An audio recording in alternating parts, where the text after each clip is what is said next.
Cheers, everybody, and welcome to your favorite late Friday night hashcast. This is episode 12 of Variables. I am one of your hosts, Frigoli, also Superior Buds and Pedro's Grow Room down there.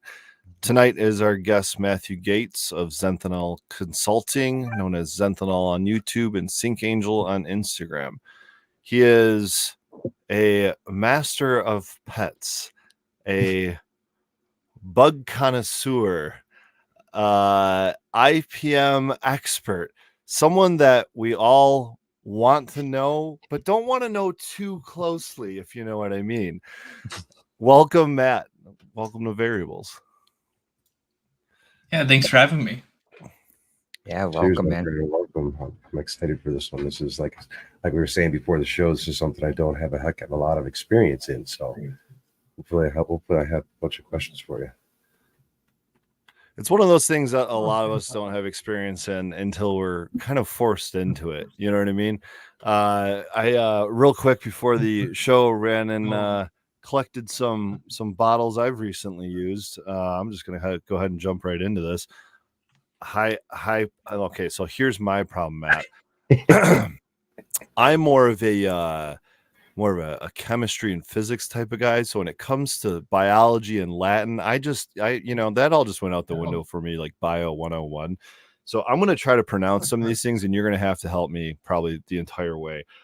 Hypoapsis miles. You're pretty close.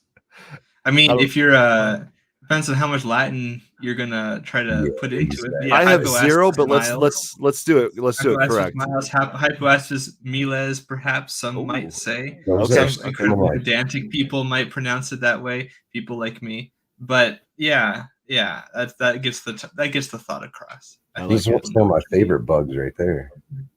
I mean, honestly, one of the most common I've ever used in my garden. Another one, Dalotia atheta coriaria, the rove beetle. Mm-hmm. Yeah. Nice focus on that camera. Well, Logitech, I guess I can shout that out. Once in a while it works with us. And then in tandem with that, I use usually just a triple blend of nematodes. What is it? HB, HC, and SF or something? Can you? I'm not even going to try to remember those off the top of my head. So, yeah, I know off the top of my head. So that's Heterohabditis. It's HB, Bacteriophora. So Heterohabditis Bacteriophora and Steinernema feltiae, SF. Oh my gosh, I was that quick with that SF one. Right? Say that one more. It's like casting a magic spell, right? Yeah, you just need a wand. Yeah, the entire show. Should try to get in the next Harry Potter movie or something. But yeah, so that's so SF is Steinernema or Steinernema feltiae. Is how I pronounce it. And then the HB one is Heterohabditis actually, Bacteriophora. Yeah. So all that being said, in the last week, I would have dropped 500 of those rove beetles, 25,000 of the predator mites, and I think it was 50 million of the nematodes. This is entirely all for preventative measures, because I think that's the best way to approach pests in your garden. But I do have what I'll call a fungus gnat infestation. And fungus gnat is one of those, in my opinion, the lowest grade pests you can have in your cannabis indoor garden, because it seemingly does the least amount of damage.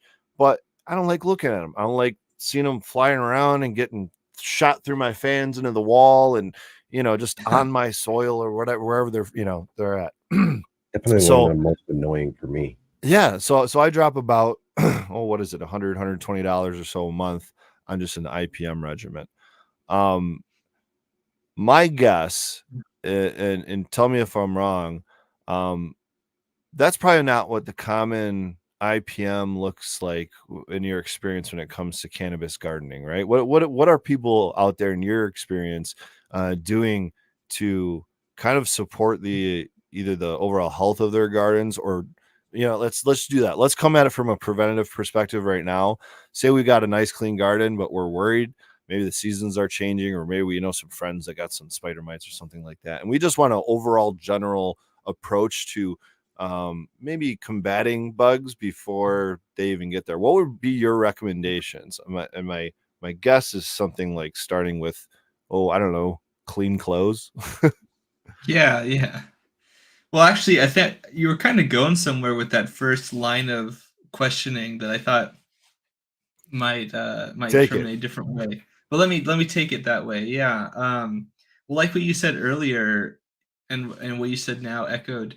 You don't.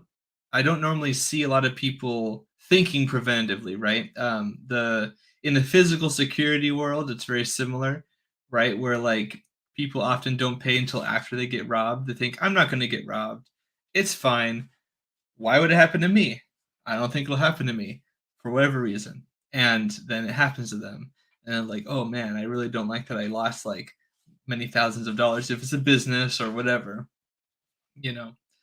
So that mentality of just being vigilant and being just thinking in that mindset, that preventive mindset, um, I do agree it is superior. It is superior, and like it. A lot of things are resource based, of course, and IPM is no different. So depending on your situation, your context, right, and your resources that you have, you might have an easier or tougher time of certain kinds of pests, right? So it does depend a lot on what you can bring to bear. But for me, with IPM, my general recommendation, step 0, I would say, is learning what pests you could have potentially, right? So for various crops, this is going to be different. For cannabis, the more information that you have, admittedly, a lot of information that's empirical is lacking, right? That's focused specifically on cannabis, but as much as that you can bring, the better you're going to know, especially localized information. Like maybe you live in Michigan or Massachusetts, or you live where I live in Southern California. Those are going to be very different. Outdoor, indoor, yeah. So I mean, obviously outdoor things are just a whole different story. But in terms of indoor gardening, maybe let's start with where you're at. What are the most common pests that you see? I feel like that definitely changes a lot. I wrote a Skunk Magazine article a little while ago about how budworm moths were a huge problem for a lot of people I talked to, both clients and just people on social media and that kind of a thing. So they've been around for a long time. The corn earworm, as it's known in agriculture generally, and there's other budworms out there too. But Helicoverpa zea, um, that one in particular is a huge issue up and down California, South America too. Indoors too? And no, sorry, you were talking about indoor, but I was thinking about what I heard generally. But yeah, no, not indoor, not indoor. Okay, I was No. gonna say, man, that's Sorry. kind of I'm glad terrifying that if you you start seeing clarified those that. indoors. Yeah, We might no, have some no. holes in some walls we need to take care of or something. Yeah, seriously. No, So yeah, what? greenhouses, though, I would say greenhouses still got hit more often than you might think, but Okay. I think a lot of people don't patch those holes. Speaking of which, but for indoor, I think the most common one might be fungus gnats, like you say, Yeah, and I would also agree that it's a somewhat low threat, although it can vector pathogens that you wouldn't want, for and that sure. can be much more traumatic and problematic. But like I said recently on the Cheap Home Grow podcast, and Steve Spartans in the comments, it's hard to put your forensics cap on and really know, like, oh, did the fungus gnats transmit it? Like, I know research says that can happen and has been shown to happen, but did that happen here and now, or was it something else? It's very hard for you to Oh, really there's analyze so that many and know for variables. sure. Yeah, yeah. But maybe there's a correlation. Almost every fungus gnats, you have fungus gnats, and then there's a higher incidence. Maybe it's more likely. So that's why also recording your information is super important if you can do that, and especially in a way where it's where you can like visualize some data. That's more of a commercial thing usually, but more and more people can get like apps and things that show them that data over time. Like, I got this many bugs this week, and then next week it's more or less, and maybe I can be like, oh, I put this treatment here, and I saw the population went down, so maybe there's a relationship there. So Superior Buds in one of our earlier episodes brought up someone that was using an AI or maybe creating an AI tool to track trichome coverage. I'm wondering if that's something similar that's being utilized to do the same with, like what you're saying, Matt, with bugs, because I can't imagine getting down and peering into the soil and just staring and trying to count, okay, maybe I've got 7 fungus gnats today, and maybe the next day it's 5, and maybe the next day it's 12, and just recording like that type of I mean, I get it, I get the value in that, but I'm more like I see it or I don't kind of guy. Sure. Yeah. So what kind of like how like other than the number of bugs, what kind of data is valuable there to actually record? I mean, I know all data is valuable, and listen, this guy over here, he's got a lot of data. He's a big data guy, Big time. and I have been. I go back and forth with it, but sometimes I just get the information, and I'm like, okay, let's just let's settle with that for now. But collecting it for the purpose of IPM and watching bugs, and what else can we look for other than just, oh god, that's a lot of bugs. Yeah, I mean, actually, I often recommend that people don't adopt like a numerical point scale for a lot of pests for the reason you just mentioned. It's just complicated to do that. But other data, so presence absence, like you're talking about, it's kind of like the really important thing is getting a good sample. So like, and a lot of these people who are watching, I think, are home growers. So I'll if you've only got like 6 plants, it's a lot easier than 600, 6,000. Right. But generally, like, if you are, so sometimes it's like not going to be a census, right? You're not going to have 100% census. You're going to have some proportion of the sample, and then each time you look at a plant, or maybe the way that I've worked in other greenhouses and in cannabis and also other crops, sometimes they don't really care about individual plants as much as they care about like this plant load, this like 1 meter square of foliage, like in Gerbera, for example. So, but regardless, you want to be looking for all the potential pests that you're at least most concerned with, and then where they might be on the plant, right? So the leaves, the stem, the roots, if possible, like for rice root aphid, which would be my number 2 example of like pests that are significantly worse than fungus gnats. Okay, so Very that's like common. number 2. And wait, number 2 in terms of common, or number 2 in terms of threat level? Commonality. Okay. Like, yeah, as you were saying earlier, like, what do I see the most? Mm-hmm. And one of the worst. Yeah, it's pretty bad. Pretty hard to deal with. It's probably number 2 or number 3 on my list of, like, especially recently, people who contact me and they're like, I need help with these bugs. Rice root aphids are pretty common.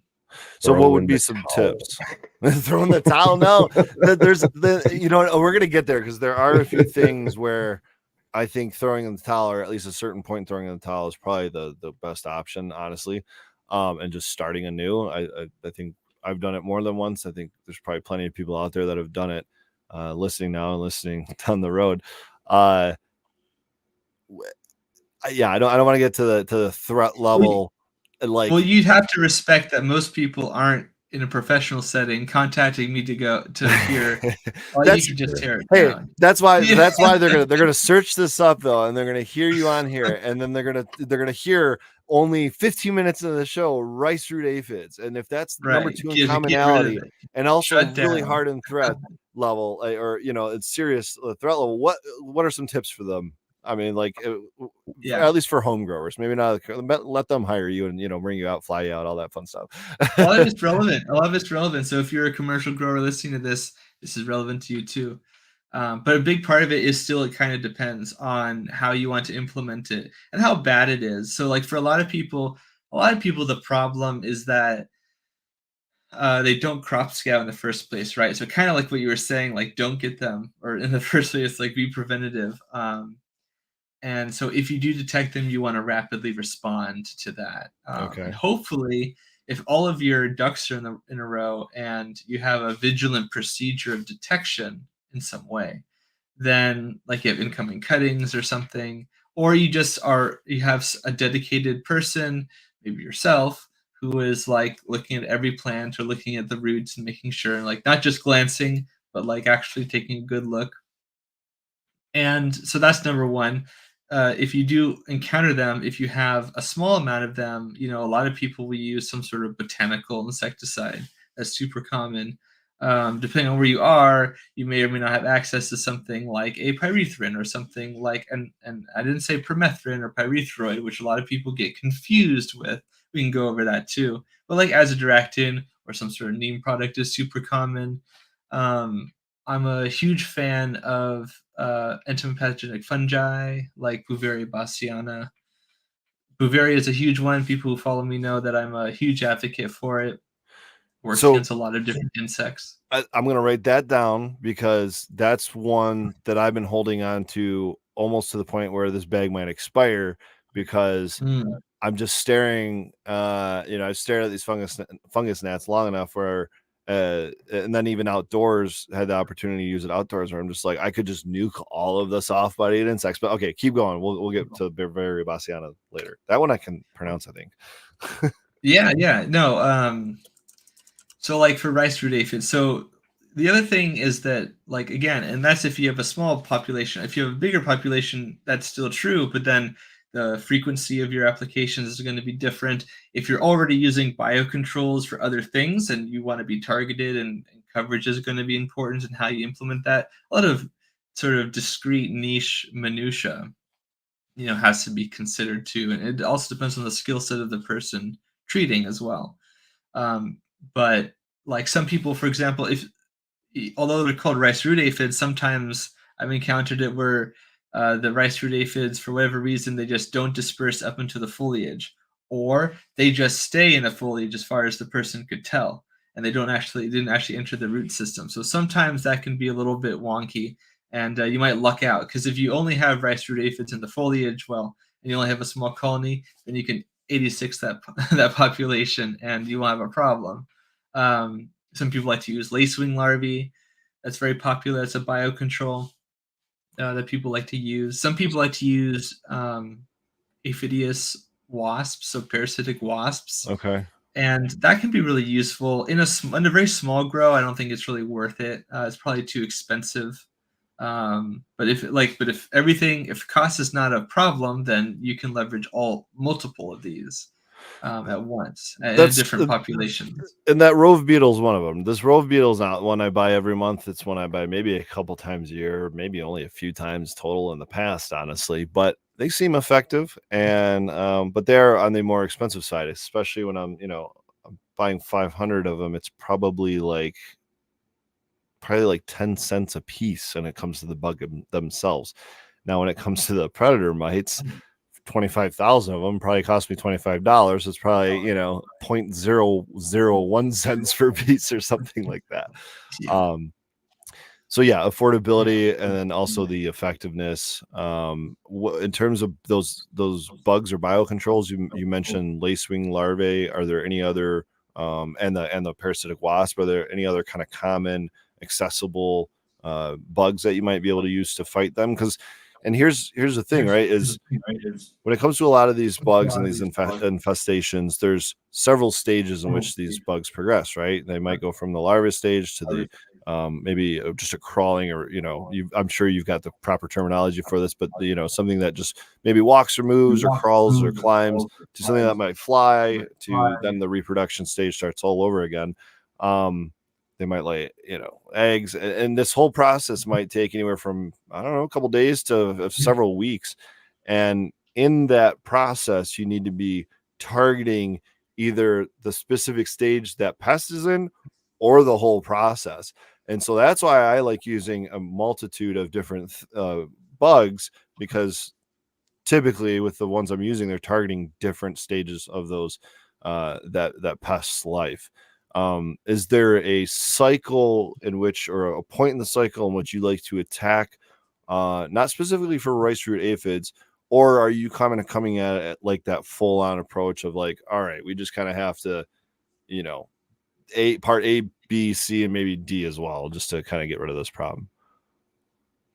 No, I am a huge advocate for a sort of multi-domain approach where you have, well, it's a system of systems approach, a holistic approach. You've got Mhm. a lot of times you have multiple pests. So in a realistic scenario, you're attacking multiple different reproductive cycles, like you're talking about, right? Maybe a larval stage, a pupa stage, and a adult stage, and then maybe an egg stage if you can affect that too, if it's an insect or something, or like a mite. Um, but you might have like powdery mildew at the same time. Or you might have something else as well. So there's all of these different chains that you should definitely be attacking, and as many as possible. As many as possible is the answer to that question. Okay. If you have some way that you can negatively impact the eggs, like an insect, an egg stage, an immature stage of some kind, and the adult stage as well. Well, that's really good. And if you can do it with different forms, right? So not just using a chemical agent that will do all of those things, because there are some, and there's nothing wrong with that necessarily, as long as you're being safe and not harming the environment and things like that. Huge advocate of that as well. The appropriate use of these sorts of things. I mean, heck, the Bouveria bassiana we were just talking about, that's a biocontrol. It's a fungus that kills rice root aphid, for example. But it So also kills honeybees, right? there's actually in Europe they use honeybees to spread the Bouveria. You can't do that here in North America though; it's not allowed. So it doesn't To kill them? answer your question though, yeah, weakened adults can be negatively affected. Okay. I'm not sure exactly uh, the difference off the top of my head, but why that is. But that fact sprung out, and whenever I think of that exact thing, that's what comes to my mind. So I'm not actually sure why the difference. We can't actually import. There's some hoverflies that also go after aphids, and oftentimes people will encounter these outdoors. The larvae kind of look like caterpillars, so people will kill them, unfortunately, but they're actually really great against aphids. And there's a biocontrol in Europe that you can buy that's a hoverfly larva, Hmm. and you can't do that here because you can't import it because it might get out and it could be invasive and that kind of a thing. Right, So right. there's a lot of controls and restrictions on that, which I don't think are necessarily bad either, because for the obvious reason that you don't want to have a problematic ecological event. We've Oh had my so gosh, many yeah. already. Oh yeah, yeah. It could get out of hand really quickly, and honestly, it can also take a really long time, which can be devastating in its own ways. That's so Yeah. let's talk about it. That's one of the reasons I was kind of was worried about Bavaria Bassiana. Mostly it's probably because I'm a little bit uneducated and unexperienced with it. So let's correct that. So one of my concerns with using it outdoors was harming all those good bugs. It's one of those things where if I were to use it outdoors, the infestation better be bad enough that it's like to me, it would be like a nuclear option. Um, to my understanding, it's not necessarily going to harm anything else around my soil, my garden, my plants, or anything like that. But in terms of any sort of soft bodied, type insects that might be in and around my soil, or maybe even the plants themselves, they would get infected with this Bavaria bassiana, which essentially in its own way destroys the bugs, and kind of clears them out. So my concern was just having that balance of not killing the good ones and killing the bad ones. Is that Are you kind of past that point of concern when it comes to Bavaria bassiana, at least outdoors? How long have you followed me on social media? A couple years. You were on the MBGS show probably 3 years ago, and I think that's the first time I heard of you. That makes sense. The reason why I asked that question is because these are topics that I often talk about that I feel are underrepresented. So you've already hit two of those. So I was wondering if that might be correlated, and I I think it hang out with is. this guy called Spartan Girl, and we do a lot of podcasts Yeah. together too. And so like I get the word every once in a while in my ear from him. Shout out. Well, I'm glad to hear it. No, yeah. So it's that's an excellent point. I'm very happy that you brought that up because it's when I almost made that example myself just now because that's like as an example for something that you should be considerate about, like with the hoverflies and invasive species. Bouveria is found cosmopolitanly. What does that Found mean? in many places in the soil, various locations. I would have thought you meant in the So cities. yeah, I know, right? Yeah. Well, Sorry, they are related words for that reason. Lots of things. okay. But yeah, Cosmo, like the stars. Got it. Yeah, right. So yeah, no, it's not beyond thought to answer your question directly. No, this is something that I would want people to consider, and I think that like for people who like, I'm a huge advocate for like, for example, permacultural practices, or at the very least, any real sustainable practice, especially outdoors, but also indoors, as much as you can. Really, Yeah. is a good thing. And some things are actually surprisingly easy to do, while others are going to be more difficult. But I feel like sometimes people have a bias that if it's natural, it can't be a problem, right? I think we've all seen examples of this. Well, arsenic's natural, but it's poisonous to us, and or if you use too much of a substance, it can be problematic. And I think to answer your question, I think people should be aware that you shouldn't just apply anything wantonly, even if it seems like it's no big deal, because it can be. And with Bouveria, it's super broad spectrum. Hundreds of insects it can colonize. And also recognize that most people are going to be applying a product like GHA strain, Grasshopper Active, which is super common in like Botanigard and other products like that. And that was first, it was actually first sourced from a cucumber beetle larva, and it was created for grasshoppers originally, hence the name. And then they found that it worked on so many other things, just use it against those other things. And Isn't that how most of this works out? Like we're just like, oh, trying to figure this thing out, and then yeah, look what else it works for. oh yeah, and like in the last like 10 or 5 years, it's become a lot more possible for people to be more specific in their pursuits of like shaping like a specialization or something. And there's lots of Bouveria strains out there. But my point is that they're going to be. I mean, can they escape into the environment? That's a good question.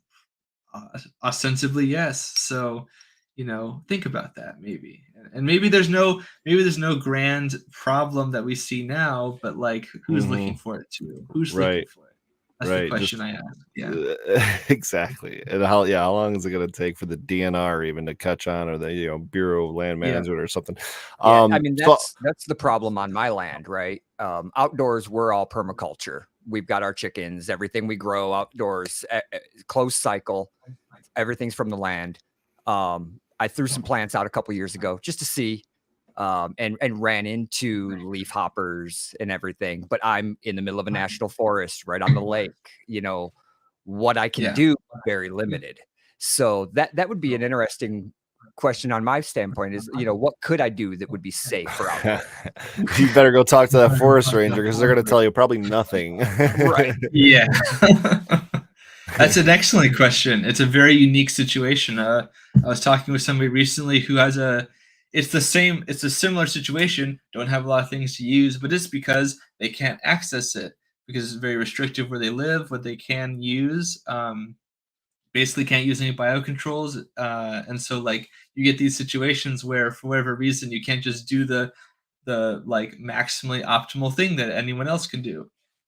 And it's in those caveats and contexts that like, if you have to be strategic. Absolutely. Up till I'm now, glad we've that been you doing recognize that. companion planting and trying to drive the bugs away using natural VOCs, right? But that's as far as we've gotten so far. and that only gets you so far too, right? Yeah, You know what I mean? When you're in the middle of a forest, it's kind of a losing battle too.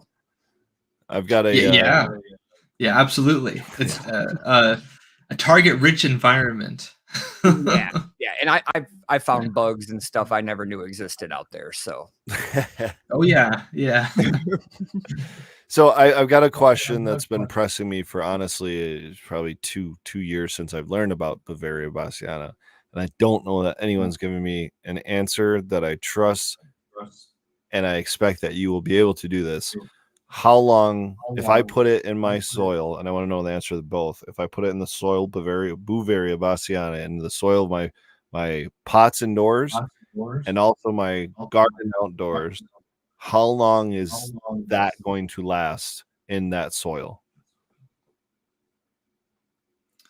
It's hard to say. I know that it's common for the population to not necessarily persist for too long. There's actually examples where this isn't quite what you're asking, but as a soil fungus, it can also be an endophyte in a lot of plants. Can it be in cannabis? I'm not sure. I think that nominally that's probably plausible, but I don't actually know that. You said an endophyte? An endophyte, so a thing that lives inside a plant, the tissues. Oh, okay. I thought you said endophyte, like it was like an Endophyte. I know, like and like I'm thinking like something. Oh, endophyte. Yeah. Yeah. Okay, sorry. Continue. No. Yeah, and in this in these research reports where people are testing how long an endophyte like Bouveria can live, like in corn, for example, or tomato or something. They have they're usually they'll test like if the spores are just on the surface of the plant, how many of them like get into the plant that way, or they inject it with a syringe, or they do some other way to inoculate it that escapes my mind. And it turns out that injecting the spore load right into the plant is superior for colonization, and it tends to last longer. In some plants, they lasted like several months. In other cases, they would be significantly less. So, um, yeah, it seems like I feel like outside of the plant is going to be even more hostile for all these different reasons. So in reality, probably not even the cycle of that plant in the 3 to 6 months it's going to live indoors. That Bavaria bassiana, if we inoculated maybe just the soil at home, by the time we harvest it, that Bavaria bassiana probably won't even exist in that soil. You're saying? Well, that's a question. Well, that's a question that I often ask people, not only for Bavaria, but also like various mycorrhizal fungi and other things, bacteria and various other microbes. Because, like, just because you apply it doesn't mean that it's doing the things that you think it's supposed to. For some organisms, it's maybe more reliable because they do whatever they do really easily, and they don't need a whole lot of contacts or other microbes to really do what they're doing, like some sort of iron chelating organism or something. But or Bouveria, right, which basically is hunting bugs to kill. But if there's no bugs for it, and it has only a few other alternate ways to get food, and those aren't there, it might get boxed out by something that's more appropriate for that environment. And also, it can change. Like in the wet season, it's going to be maybe more feasible for it to exist longer. But if it's really really dry, like in Southern California, for example, that might be less likely. I knew I read a research report about Neozygotes, I think Zygotes. It was a fungus that goes after spider mites, and they tested it out. And I remember in the report they had mentioned that like they thought that the results would have been higher if it wasn't for the fact that they were applying it in like the dead of summer or something where it's like really dry, and they're like, well, we recognize that like this outdoor trial is going to be affected by that, and in other research where they don't do that, it's better. So yeah, obviously a very big point. Yeah, just where the environment you're doing these tests in, matter for sure, especially when it comes to things like fungi, right? You just mentioned spider mites. Is that the number one threat level bug? No, I don't think so. I think they're actually pretty. I think they're pretty common. So in that way, I would agree. Like rice root aphids, even more. They're on whole kinds of plants. So like in that way, they can be on on some weed somewhere, or some orchard nearby or something like that. So in that way, I would say they're probably one of the most easiest ones to encounter. But I actually don't think that they're that problematic. But that assumes that you're doing things like crop scouting and that sort of thing, which people don't always do. It's not where you just walk in at day 35 and there's webs Yeah. from one end to the other. Everywhere. Yeah. Oh my god. Yeah. Some of the pictures I mean, I've Grandmaster had level it, has shared. people say it, right? People say it where like they're like, oh, you know, it just happened overnight. There's no way that happened overnight. Someone came in with a box full of spider mites and dumped them on my plants.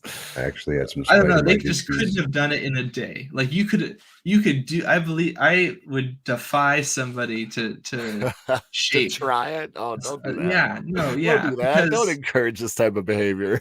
yeah, no, it would be so difficult to do. I think that it's at least a week. At least a week. You have to So, supercharge yeah. them somehow. Yeah, maybe. Well, you know, they resist a lot of compounds and some insecticides and miticides, things that you shouldn't apply to cannabis even, and especially like neonicotinoids, actually make them more reproductive and has all these other wonderful benefits that stimulates their immune system. Yeah, I know, right? So that's another thing. Like people out there being like, oh, I got the, you know, I'll use something that's really nasty and I just won't tell anyone, but you can actually mess yourself up if you don't know. I mean, you shouldn't ever do this, but you know, it might be rewarded for the bad behavior. Yeah, unfortunately, there's been a lot of that, and that's that's why we have a lot of regulations surrounding testing and things like that nowadays. And of course, we always encourage everybody to know and trust their grower because that's the best way to kind of do it. I would agree with that. So if so where are spider mites at on that threat level? Because for me personally, I've never dealt with them in any extreme way. I don't even know if I've seen like in a garden that was dealing with it to that level of like netting on top of the or webbing on top of the plants or anything like that. I've seen some terrifying photos and stuff, but I've seen some of those like little spot damage on lower leaves and stuff. Like, all right, that's going to be a problem. Let's take care of it. Never see anything past that, but it seems to me like in the last 10 years I've been doing this, it seems like it is a pretty common horrific problem up there with powdery mildew. So is it just one of those things where if it gets to that point you really just drop the ball on it, or because like you said, there's not really a way for them to just take over immediately, even if you've got some, would you call them nicotined up ones? The neonicotinoids, yeah, the pesticides. Good old imidacloprid. Oh yeah, that one. So is it just a matter of really dropping the ball? Because are they easily taken care of? Is that what you're telling me? I'm saying that there's such a common pest in agriculture in general that there's a lot of options available for treatment. If you let it get super out of hand, though, but you could say that about anything. So right. I That's feel fair. like that's the intellectually honest answer. But so yeah, I would say that if you don't let them get out of hand, if you are able to catch them early, essentially, then I think that it should be fine. And I feel like if you do some basic crop scouting and you don't just trust but also verify the cut that you got from your friend who is totally sure that everything's fine. I think that's pretty important. But they'll just come in one day, the populations will swell like when it gets really hot usually, and there's a lot of weedy plants around on your property. You don't know this, but there's like 10 different plants that have like hundreds of these spider mites. So one day, they're just crawling around, or the plant that they were on maybe finally dies. Smell those terps. You thought you were all clean walking to your freaking greenhouse out there. Yeah, exactly. Or they're touching the wall of your house and they get through the window or something.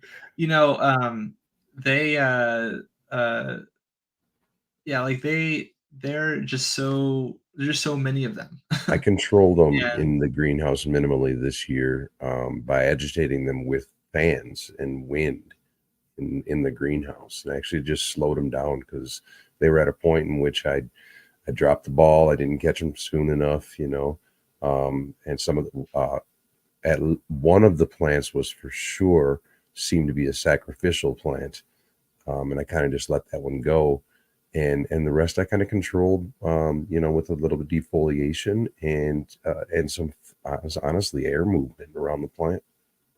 They don't like air movement, and they love heat. Those are the two things I've learned. They do love heat. Yeah, because and this is sort of the same for thrips too. Oh my god, that's you'll another get one.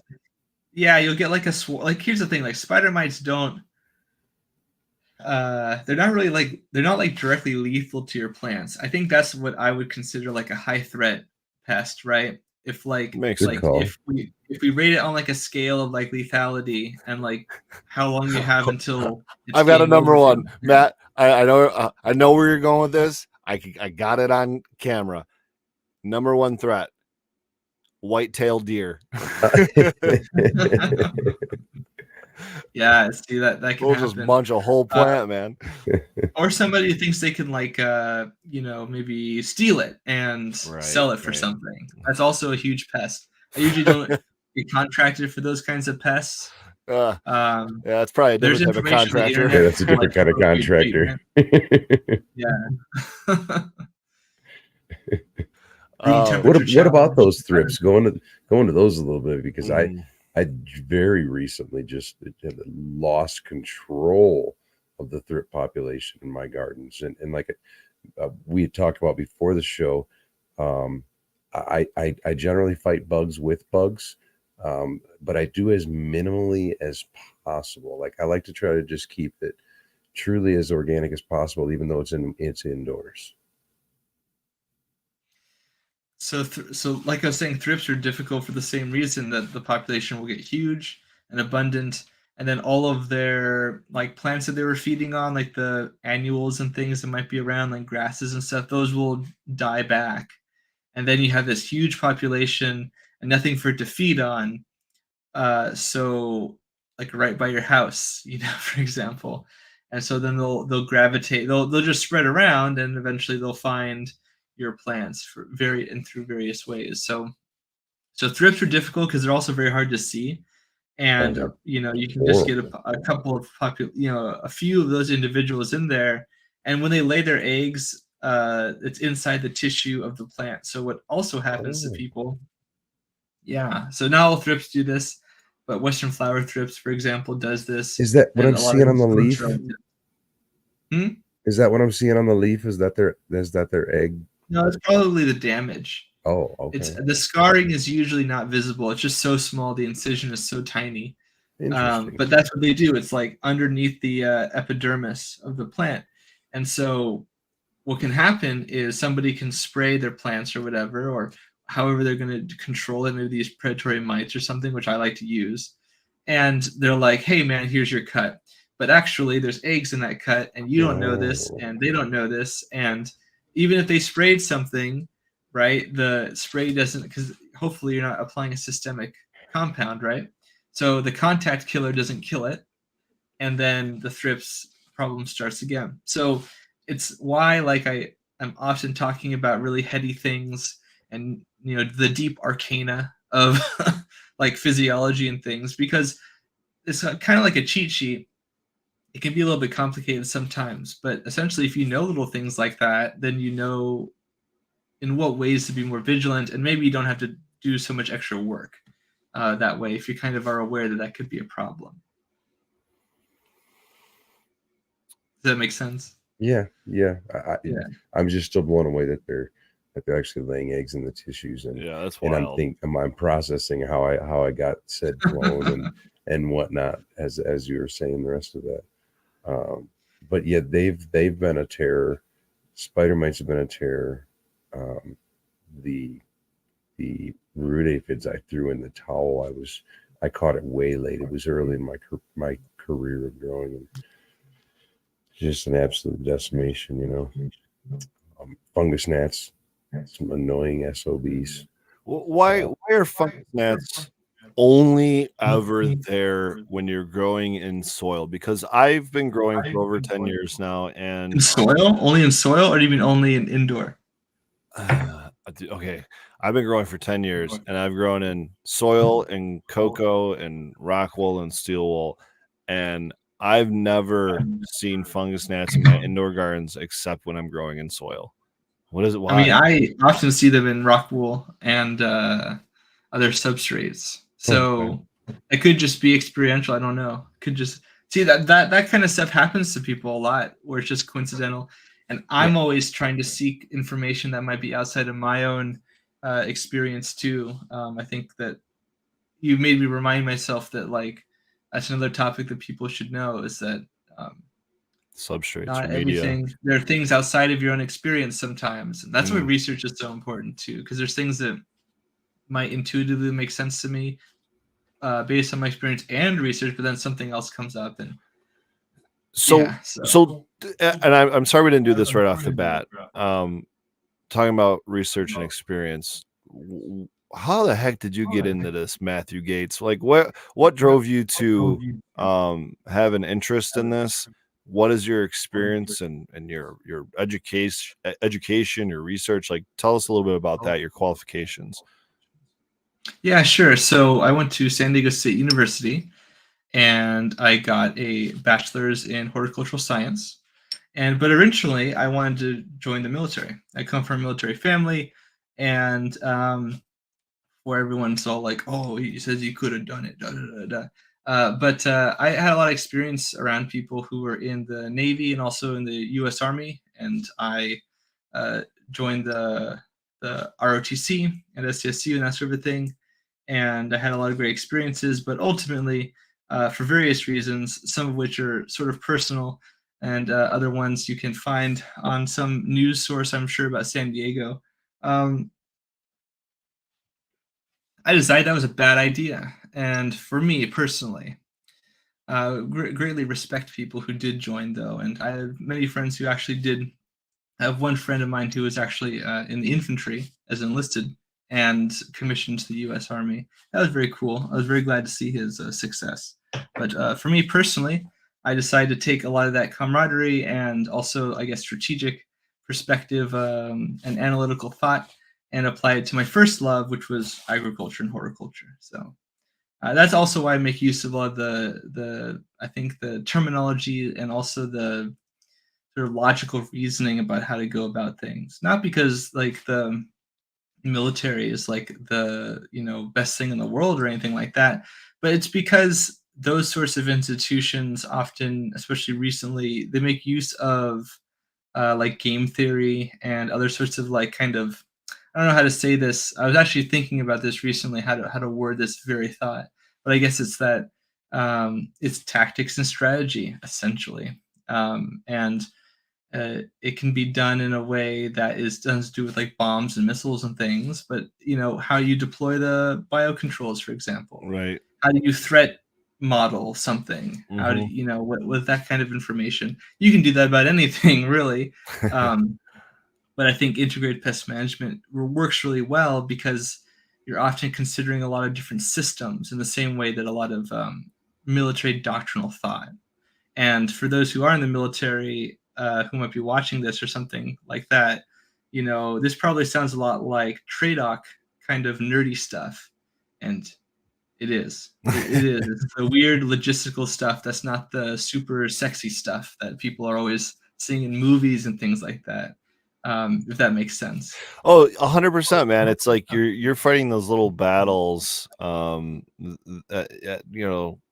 zero, which is like in the roots and stuff, and sometimes on the surface of the soil and sometimes in the air and whatnot. But the big movie explosions, that's Pedro holding up his big ass jar of hash down there and making us all very jealous. You know what I mean? Like that's the movie explosion. So but every single one of us that's ever grown a plant, and especially that has dealt with some sort of pest issue, certainly respects the crap out of what you bring to the table, man. And we appreciate you coming on the show, because it's not often that we get to talk about this kind of stuff, because there's not a whole lot of experts out there, it seems. I mean, you're one of the few in the space that I see posting regularly about this kind of stuff. And I've even sent you questions over the summer about, eggs I've found in my garden. What the heck's going on? What the heck is this thing?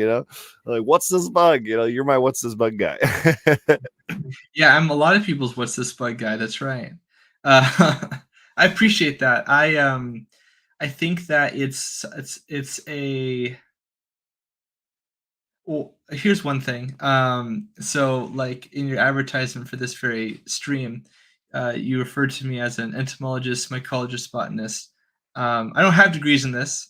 The reason why it's on my bio on Instagram is because it's a cheeky joke, and this has happened enough times that maybe I should really consider like just getting rid of it, because people have misinterpreted or thought that I was describing myself as something that I'm not, like duplicitously, which is definitely not what I want people to take away from it. But I say that because integrated pest management is like being those things all, like those are the considerations you have to like do all at once, right? So it's not just insects, it's not just fungi, it's not just microbes or things like this. It's all those things combined. You have to draw from so many things. There's a famous entomologist a long time ago who made basically said the same thing. I think he used to be like a Supreme Court justice. It was like a long time ago in the U.S. History, but basically when asked what it is to be an entomologist, they said, oh, it's basically like being all these other things because insects are pretty much everywhere. So I that's where that logic comes from. That whole, it's a holistic perspective. I like it, man. I like it a lot. And you know, the way you describe yourself is, I think, the way a lot of growers often describe themselves, but from a different perspective, because especially home growers that have built their own grow rooms, you know, and maybe you didn't do all this yourself, but carpentry, HVAC, plumbing, you know, like it's all of these things wrapped into one. And you might not, you know, end up being an expert in them, but you certainly have to know quite a bit about it to be able to do it, or understand it, and be able to actually put it together, you know, put it to use in a practicality, and then, you know, be successful with what you've built. Yeah, it's really great to be an expert in one thing, but it's really hard not to be experienced in a lot of different things. At least Jack of all trades, master of none. Right. Is superior than a master of one, right? I think is how it finishes. In my experience, you know, or is not. Yeah. Actually, I think the Jack of all trades, master of none is actually, I think the whole quote, now that I think about it, is actually against being the Jack of all trades, not being for it, believe it or not. Everyone takes that one little chunk, though. Right. Yes, exactly. I'm now forgetting how it goes, but yeah, no.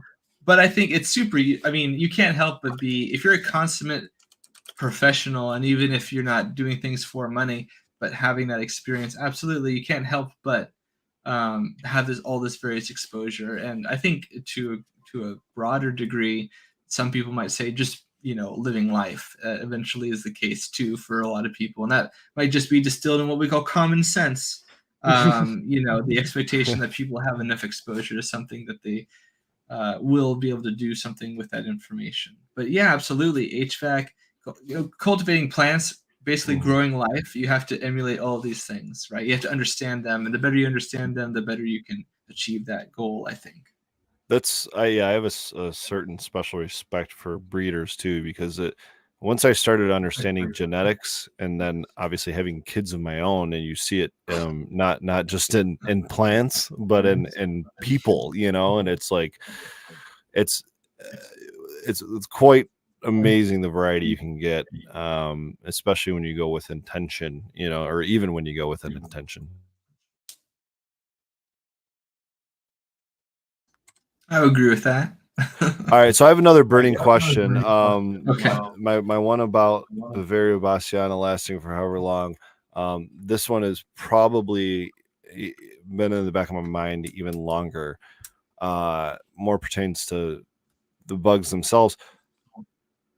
One of the most common things I see pushed, at least on these sites that, you know, sell these bugs, or at least one of the most commonly available or promoted or marketed thing, I don't know what it is. Matthew, are ladybugs worth it? I've heard so many things about ladybugs. Should we throw them in our indoor garden, or are we just like throwing them into the lights and letting them die into the fans? And, you know, and what about the difference between Asian lady beetles and ladybugs?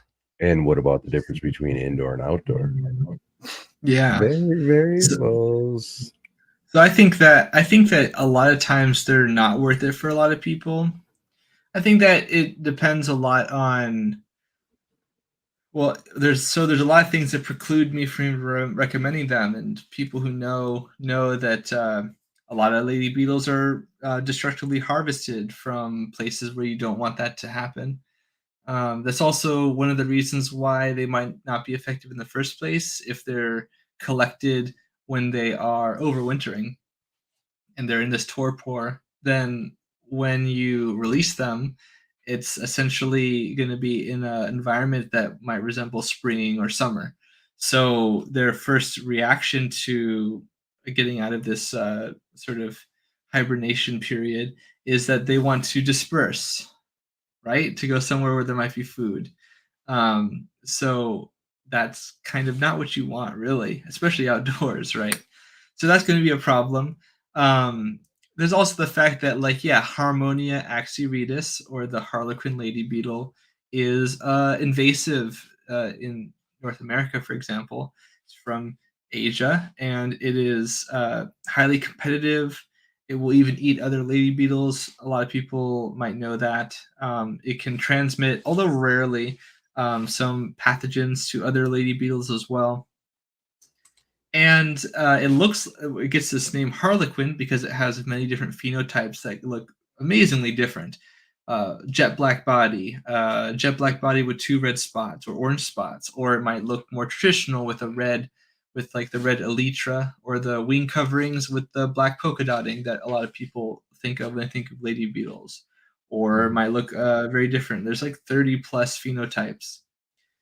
So, and then also a small pet peeve of mine is that some people refer to the Harlequin lady beetles as not actually lady beetles. They're definitely lady beetles. They're just not the ones that you want. I think that's a weird thing that I've heard people say that online. That's kind of specious, or something. Wait, what's the word that you get? It's what's the family level? Is it bigoted? It's bigoted. The bigoted? Yeah. Okay, we'll go with that. It's bigoted against lady beetles. Yeah, man. They're in the coccinellidae, just like the other ones. There's even some lady beetles that go after spider mites, Cithoris punctillum, or there's some that go after powdery mildew, believe it or not, like Silobora.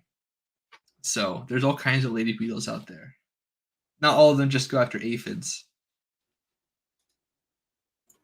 Another question about them: do they, in fact, collect their pests and run around with them, or like the pet? Like, no. So, no.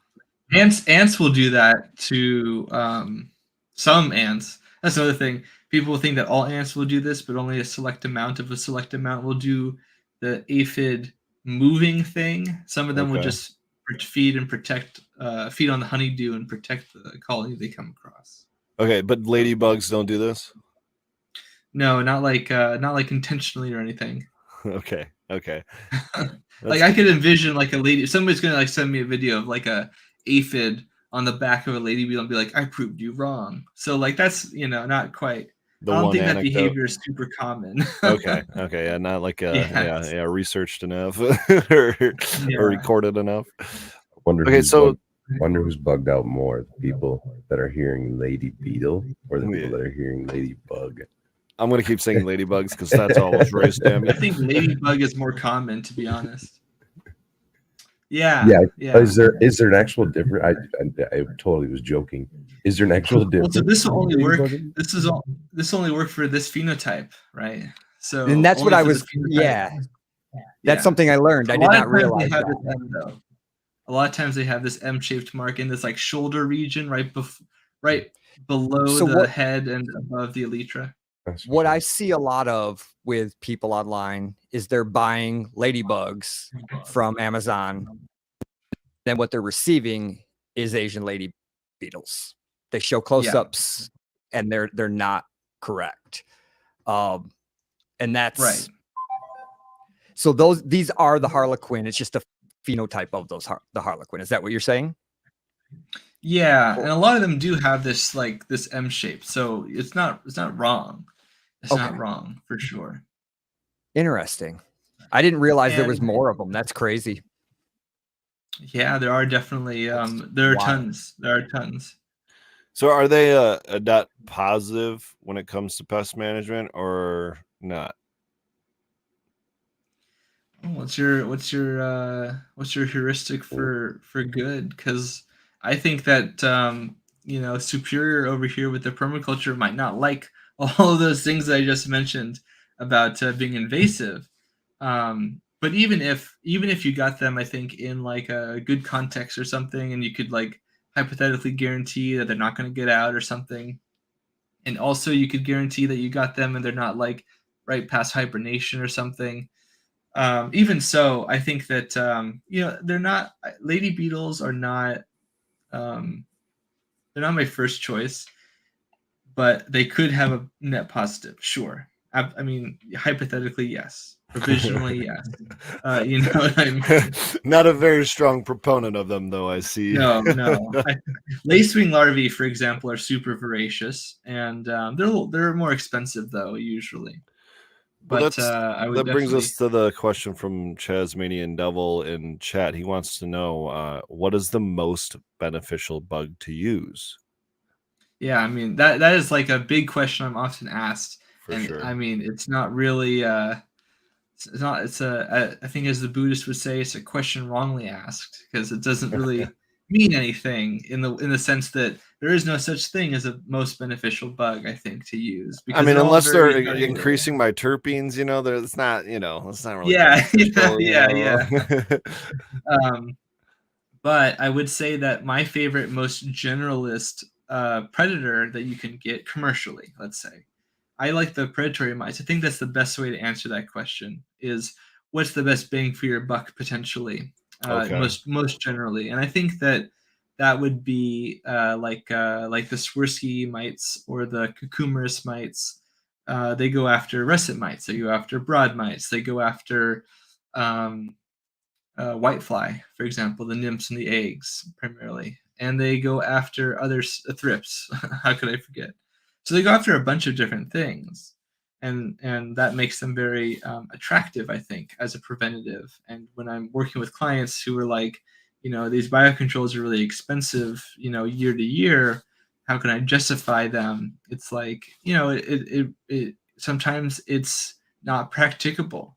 It really depends on your resources, but I think generally they pay for themselves just by neutralizing something. Especially like I think that you could make the case potentially if you had like really good biosecurity and you're like indoor and like you've got all the fixings that will prevent things. You've got a very competent crew. You have a quarantine area when you have cuttings that come in, all this stuff. Maybe you could get away with it. But if you don't have all that, this passive defense, I think, is really superior. Now, there's a lot of bugs we can use, like lady beetles that will, you can see with the naked eye. Even these rove beetles, I can see with the naked eye crawling around. And, some would, some of us have good enough vision to even see predator mites with the naked eye. You can just, when you get the car, you just kind of stare at it for a second, wait for something to move, and you're like, okay, yep, they're alive. Nematodes, on the other hand, you can't see them. It comes in this like powder form and mix it up with water, spray it, pour it. It would, can you tell us about nematodes and how they kind of work versus how a predator might work? So maybe you start there because you were just talking about them. Like, how do predator mites attack the pests? And you talked about larvae and adults or pupae, right? Predator mites versus nematodes. How are they attacking the pests and where? Well, they do very different things. So the hypoaspis mites, for example, they're mostly in the substrate. The cucumerus and Swirsky I mentioned are mostly in the foliage and somewhat, they sometimes go down into the substrate too. Most of the pests you're going to be trying to deal with them are going to be in the foliage, I guess I should say. Nematodes are basically always going to be in the substrate or soil. The way that the nematodes work is that they are predatory. They usually go after things like fly larvae is the main thing that I would see them being used for, like in a cannabis context. Sometimes people will apply them in foliage for like caterpillars and things, but that's under very unique circumstances because the sun especially outdoor, and lights in general are going to cook them. So that's usually not super effective. They'll also go after thrips in their so-called quiescent form. So thrips don't pupate. They're not part of the group of insects that do that. But what they do happen to have is this little this like nap time that they take where right before they become adults, they kind of pseudo pupate and then they fall into the substrate because they're not moving. And then a predatory mite like Hypoaspis or Delosia, like you were talking about the rove beetles, or the nematodes could come in there. And in the case of nematodes, they find an orifice, go through that orifice, release a bacteria that actually does the killing. Then they reproduce in there. They eat the decaying insect body, and then they reproduce. And then there's more of them than what started, and then those go out to search for more. So pretty soon, these many millions of nematodes are going to be going after things like fungus gnat larvae and that sort of a thing. And you can pretty quickly get rid of them. In fact, nematodes are my favorite way to manage fungus gnats. If you have a good source and you can apply them reliably and well, then I really like to use them personally. All I right, think they best do way to pretty apply well. them, because I just do a soil drench and I do it with an extremely high amount, like again 50 million Yeah, over like 10, 12 yeah, lights, you know. yeah. And for those who aren't familiar, like they might think, "Oh, well, that's a lot." Well, it is a lot, but it's a pretty standard amount. You get a whole ton of them for the amount that you normally get for a Oh, batch or oh whatever, yeah, I mean depending on the amount. it would fit in this jar, you know. It's not a crazy like Exactly. Yeah, so it's not like it's not like people are buying like 10,000 bottles and applying them all at once. You for them to be effective, the biocontrol company has to give you quite a bit, but it's fine. And there's various ways you can use them, but as long as you're agitating the water, I think it's most important to make sure that the nematodes. Otherwise, you have a situation where you have no nematode, no nematode, no nematode until the very end, and it's all nematodes in the last row. If you're like hand nice. watering or something like that, so make sure Nice. to agitate your water source But when but you're. you should be like stirring, right? We don't want to use like a high That's what I power mean. like sub pump or something, because can't you like won't too much pressure essentially kill the new? I'm gonna start Yeah, you saying it can't put correctly. too much Nematodes. pressure either. And also, anecdote that I've heard more than once actually is don't if you're going to use like a spray gun or pistol or something, take out the screen Mm-hmm. or they're gonna die. Yeah, They're read gonna the be directions, squished to guys. It says it on the smithereens. directions. Yeah, please follow the directions. Because people ask me, they'll be like, "Oh, they didn't work this time," and for a long time that was an example I only had one example of, and then like over time that became more than once. So Yeah, yeah, yeah, just be sure to like look for that kind of stuff. That due diligence is super critical. yeah. Application matters. Application rates probably matter. I just go overboard, and typically Big it with seems to be okay. biocontrols. Yeah, very, very much so. Yeah. By the way, I think that my hard limit will be for me 9:30. Okay, So in about 20 minutes. So if you not a had something problem. special planned or a chat questions or things like that, I want to do those or whatever you want. I'm game. Definitely, chat.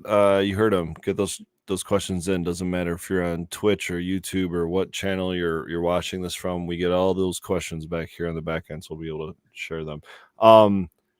Can you really quickly tell us about Pestapalooza and what that is? Yeah, sure. Sure can. So with Jordan River of Growcast, we had Pestapalooza recently, and we're probably going to have another one, although we recently had to push back for logistical reasons. Some of the plans that we had, but I think we might hit up Virginia, I believe, was the one that we had planned. Probably the biggest one, most likely. So keep a lookout for that. But yeah, we go over various pests. We go over their threat levels, for example, and you get a bunch of cool freebies. This was one of them. I was pretty happy with how this laminate came out. Obviously, somebody who's going to advocate for their own stuff is going to say, "Oh, it's so good," but it was really good. This is something that will like last in your greenhouse or your indoor grow or something like that, where it can get wet and that kind of a thing. And most of the pictures are from me. And also the descriptions and the life and the life cycle and the treatment, just basically a cheat sheet. And we also answer the biggest, most important thing that I do is I like to answer the questions that people have, because that's like the most important thing. A lot of people are coming to see the event and also collaborate with other people. It was very endearing to see so many people. One person actually, when I went to New York, um, it was a great event, and we had somebody who came from Wisconsin, I believe, all the way from Wisconsin. They flew in just for the event, which was very humbling, and I made sure that we got some good freebies for them. But Jordan River is also the other half of the Pestapalooza.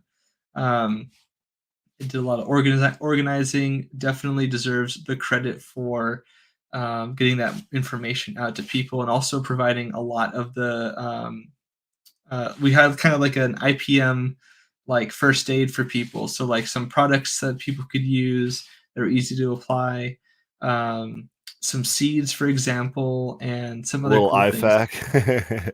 I like Yeah, it. basically, yeah, an IPM IFAC. Yeah, exactly. Now you're figuring it out. You Yeah, dude. understand. I like marketing. Let's do it. Let's put together a little. You could brand that up. You get it. Yeah, yeah. Like if it wasn't obvious, like I've got I got the Zenthal tab, right? Oh, don't forget your Maybe I'll hat. make more of these. You guys can let me know. Yeah, yeah. So this is not Zenthal though. This is something different. It just feels military-esque, that hat. Yeah, right. It's like a tricolor flag. This is actually the Cascadia Doug. Do you know that flag?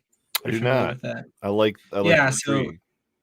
the Cascadian region. Yeah. So I believe that's a Douglas fir. And the Cascadia bioregion is super diverse, and it's like Northwest North America. And somebody made a flag that represents that area a while ago. An organization that was trying to protect the environment up there thought that was great. And this is a very abbreviated version of the story. They essentially adopted it, and it became kind of a thing. So I thought it looked cool too, and also I wanted to support the organization, so I bought one patch. And they had trouble getting it to me, so they gave me an extra free one, and then the other one came in, so it worked out. So yeah, but I think that it's important to kind of look at things, like I said earlier, in a system of systems approach. I just think that's smart, and it's not necessarily like anti-organic or anti-natural or anything like that. I think the logic is still the same regardless of how you're growing, if that makes sense. So it's truly neutral Definitely. in that way. It's just logic or It's pragmatism, right? reasoning. To an Yeah, extent, yeah, critical thinking, yeah. all of those important things. Okay, so I got a question for you regarding HLV. Let's see. Spartan Grown is requesting Synchangel to inform the panel on how fungus gnats can carry mites onto your plants, and or how popping seeds does not guarantee the plants are free of HLV. I'll try to put that on here so you can see it. Yeah, 2 questions there, I think. Yeah, so I don't remember the fungus gnat mite thing actually, so that doesn't look very good. Unless they meant whitefly. Unless they meant whitefly, because whiteflies can vector broad mite. It's true. It's true. So for those who have not had broad mite before, they will literally seek out the waxes of the silverleaf whitefly, and they will like attach themselves to the legs. And if too many of them do, it actually kills the whitefly. It can't move. It can't operate appropriately, and it starves and dies. And that's happened before. I actually have a video on my YouTube channel, Zenthal, that goes over that. And there's a really good video of it that I was able to find. So I'm not sure about that. If you have more information to remind me. And then for HLV, hop latent viroid, here's the quick and skinny. I also have a video about how it works and how it transmits and how viroids work in general. But basically, it's like a segment of what's called RNA. RNA is used to make DNA, and then DNA is used to make in almost all cases proteins, and then those are then used to do all kinds of things in the plant or in our bodies. So hop latent viroid is basically a nice interesting strand of RNA. So the plant cell recognizes it as RNA and goes, I'm going to code this. But instead of coding, DNA, it codes more hoplite and viroid. And it basically bogarts the cell machinery that is supposed to be replicating all kinds of other things. That's why the symptoms for hoplite and viroid is so weird, like chlorosis and things. So the answer to the question is that basically once it gets in the plant, it essentially becomes really very, very high level eventually in various parts of the plant. And the roots are actually a very common sink where a lot of hoplite and viroid strands essentially will go down and stay. So it gets into the germplasm, and it can be passed from parent to offspring through the seed germplasm. As the seeds are developing, that becomes a sink as well. So seeds. What about pollen? Oh yeah, I forget off the top of my head, but I think pollen might actually be correct. It actually might be the case, but I forget right in this it would moment. make sense to me. Well, it's very uncommon. Very uncommon. A lot of viruses and other pathogens, because pollen grains are exceptionally small. Okay, that brings me to another question. I think you might be right. Yeah. If anyone in the chat knows and can remind me, that was another kind of a two-parter. Is also how you can get HLVD from pollen in the wind. Also, Spartan was tagged in that. He must be busy working or something, but maybe he'll hop on and kind of follow up on that before you go.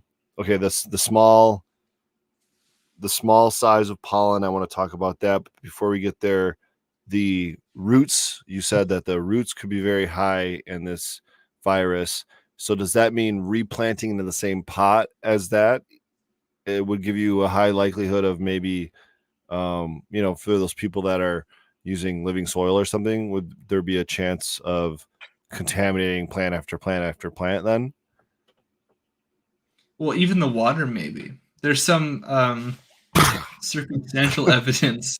Well, there's some circumstantial evidence that in other viroids have been found to even absorb, or I'm sorry, some fungi in the soil have been shown to absorb viroids and might even transmit them across plants. Viroids are mostly found in plants for the most part.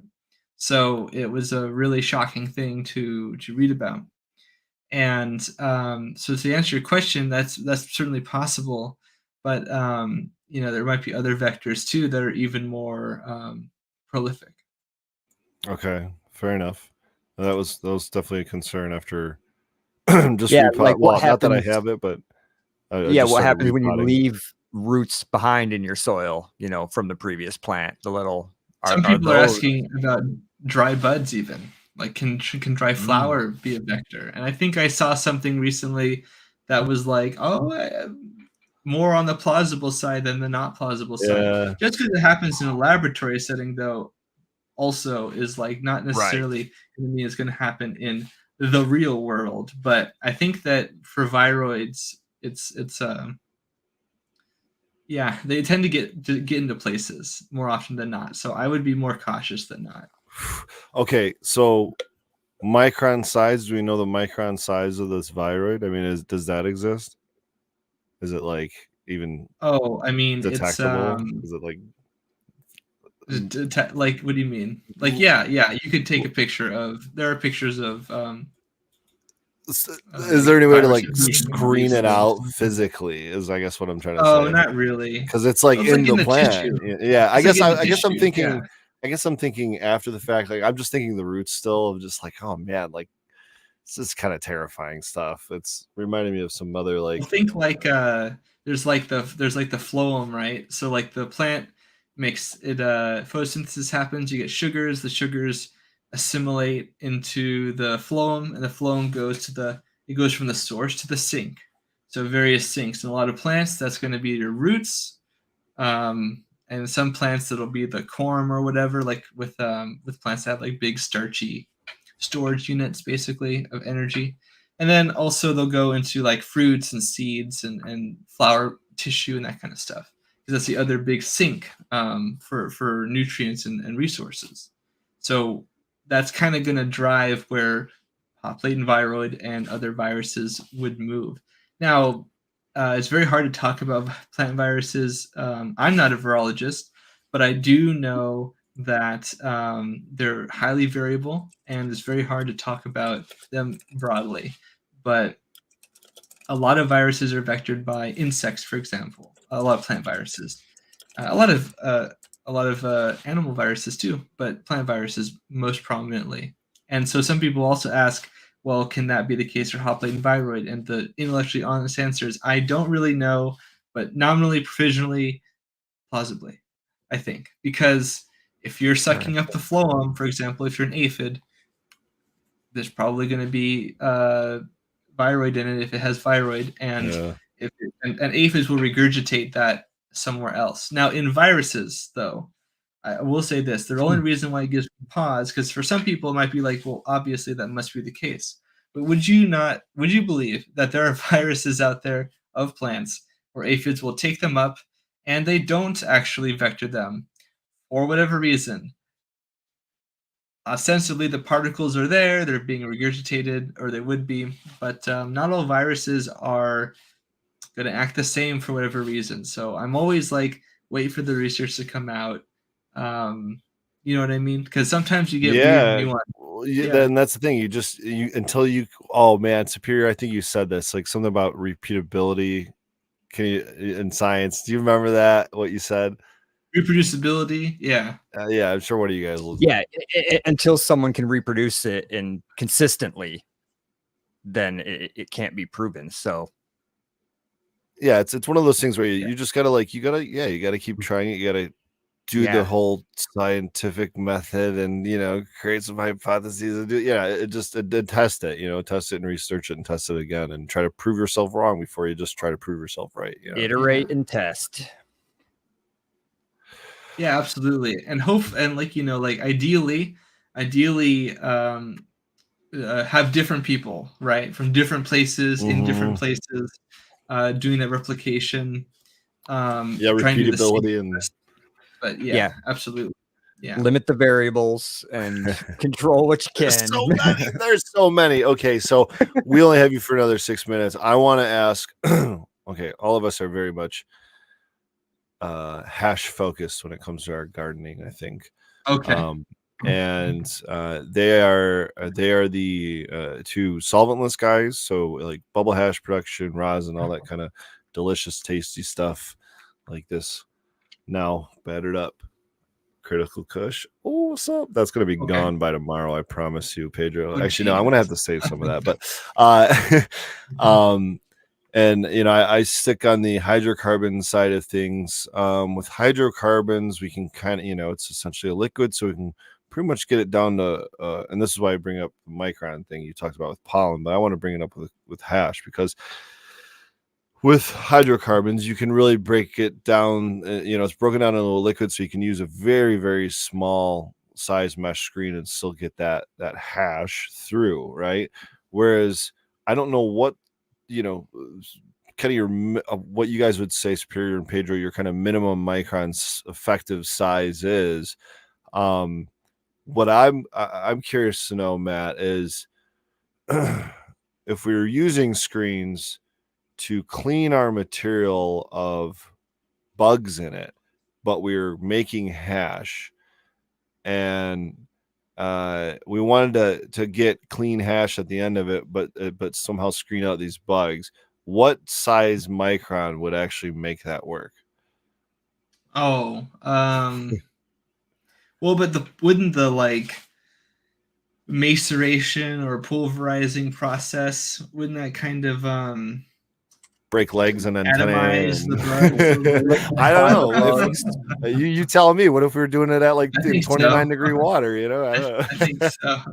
Well, with the stirring and however you do it, right? So maybe we atomize them enough that we get them past some of the bigger screens where the actual heads of the cannabis is still there. And well, some parts. This is I like to tell people that I've read, and I don't know how true it is now that I think about it, and I can't cite the literature off the top of my head, but I believe I've read from a reputable source that there's an overlap between people who drink instant coffee and people who have or develop allergies to cockroaches. Oh Do you know no, why? I don't like where this is going. I don't No, drink yeah, instant 'cause you coffee, already but know. yeah, tell me where this is. You can feel. Yeah. It's acceptable. Insect parts. Yeah. Yeah. Depends on where you get it. Of course, not all instant coffee is made the same, but I think it's like a similar kind of thing. Wow, Now, I just will say enough of it to this, give you an allergy. fortunately, for whatever it's worth, these insects don't have like they're not gonna like transmit pathogens to us or anything like that through this, for whatever that's worth. Obviously you don't want like bug bite OG, but at the same time, just since you brought up the hypothetical, I don't think you would screen them out. I think that unfortunately, I think that you might have some insect bits. Yeah, Sorry. we used to talk about getting Shucks. spider dicks, right? Oh, Pedro? A Dagus. Spider dicks. It's been a while. It's been a couple of years. It's just an outdoor Well, it's okay. something you deal with. Yeah.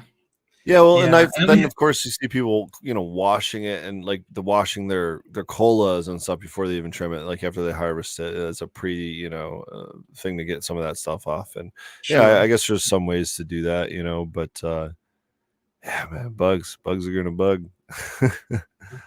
Yeah. And I mean, like, it's one of those things where, like, I think some people will say, for maybe understandable reasons, it's just unacceptable to them. But for other people, some people don't mind it too much. Or in a lot of cases, I think people just don't think about it. Right, so it's just doesn't occur to them.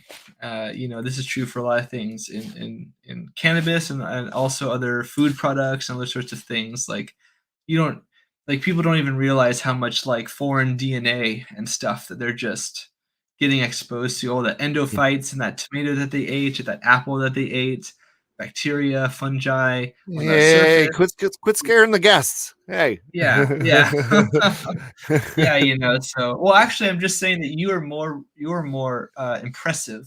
Your body is more impressive than you give it credit for. That's my point. Fair enough.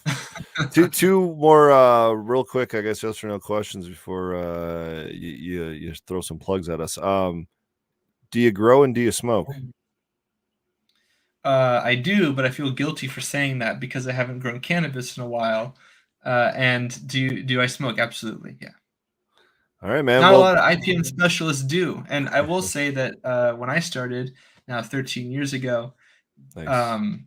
I feel like a lot of people don't, or didn't have that desire, or they did have the desire, but their infrastructure, their organizations, were not really a fan of that. So sometimes you can't really blame the person, unfortunately. But For hopefully, sure. more and more acceptability will be coming, and has been coming in science and literature, and also just in other professional organizations. So I'm happy to see that change.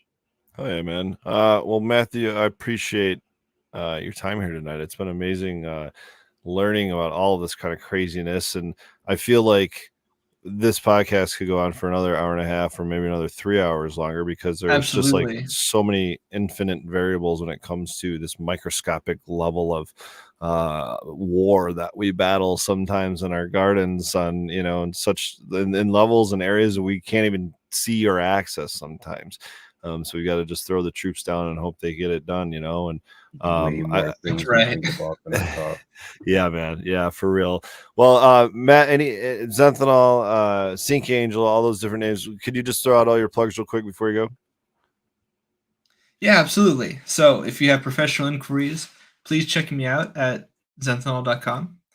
You can also contact me on social media. A lot more people are doing that, even for the professional inquiries. So Instagram, my private Instagram is at Synchangel, Synchangel. And you can also check out the bulk of my like pest and plant health information is on Zenthanol, the YouTube channel.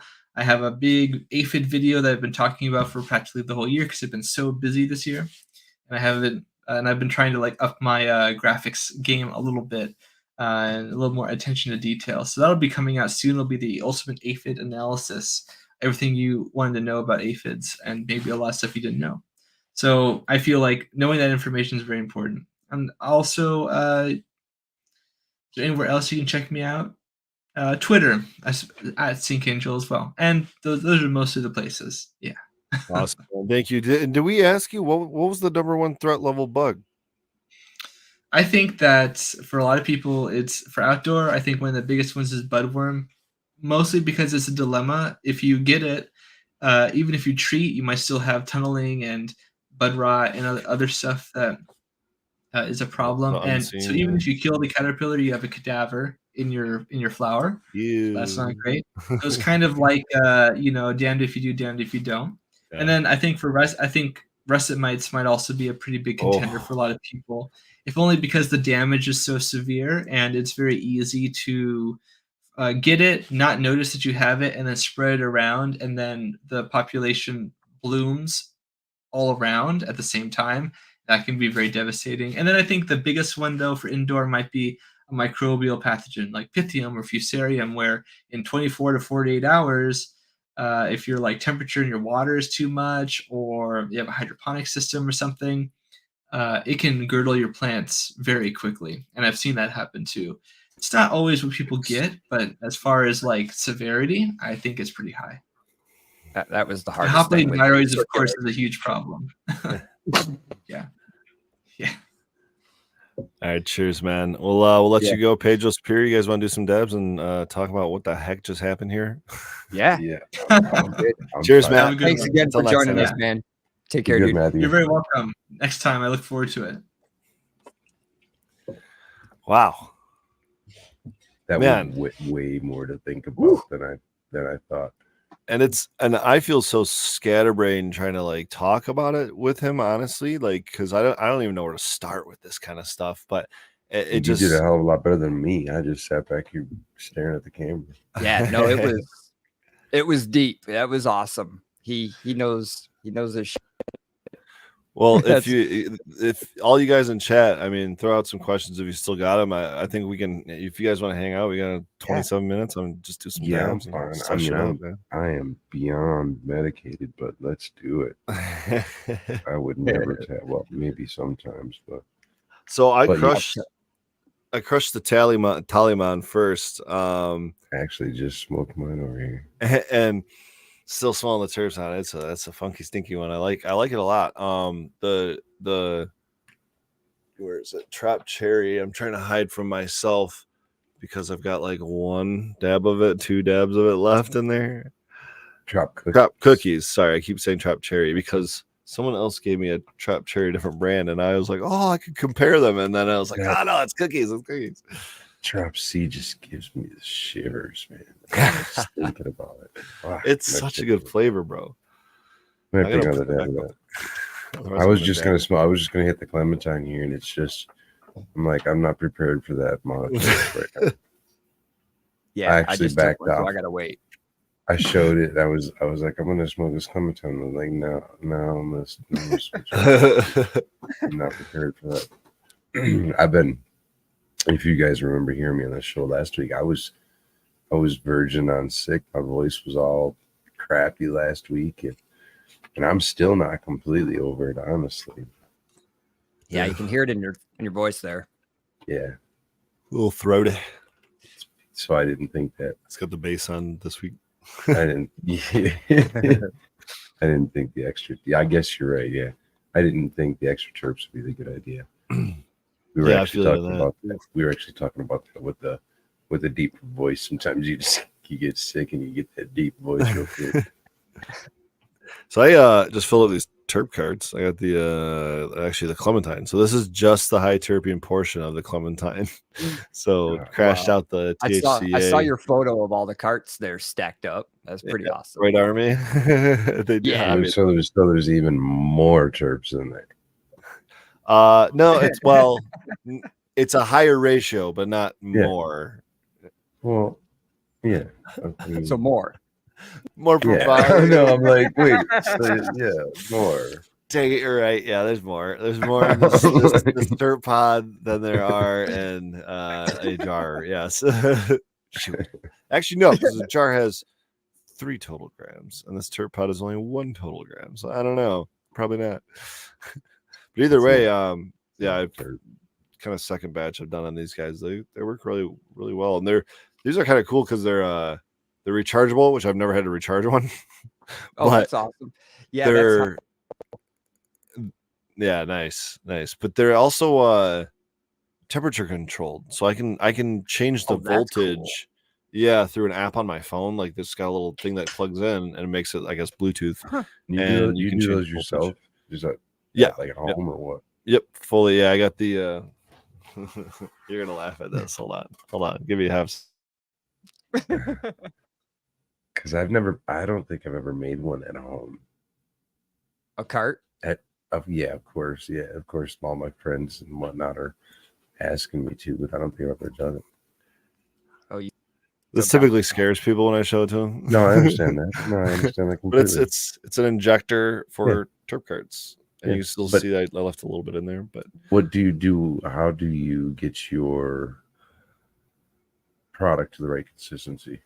So that's the crashing part, right? And let me put this down and put it back before I spill the rest of what's. Yeah. You running around there with that. He's gonna have big drips on the desk. Yeah, I fell on it. I injected myself. It's so good. Now the terps. Terp injections. Probably not a good thing. Probably don't do that. Definitely don't do that. So yeah, it's a matter of very much strain dependent. It's a matter of crashing out the terp or crashing out the THCA and trying to leave behind the terpenes. So basically what I do is I take a jar of extract, I gently seal it up, and once it's at the right purge level, I'll call it, which has to do with viscosity. And again, each strain is different. So get it to that viscosity, gently seal it up, and then wait. And I put it in my vacuum oven, which doesn't have a vacuum oven or a vacuum attached to it. It's just really an oven. Throw it in there and I wait. And sometimes it's typically like 75 degrees.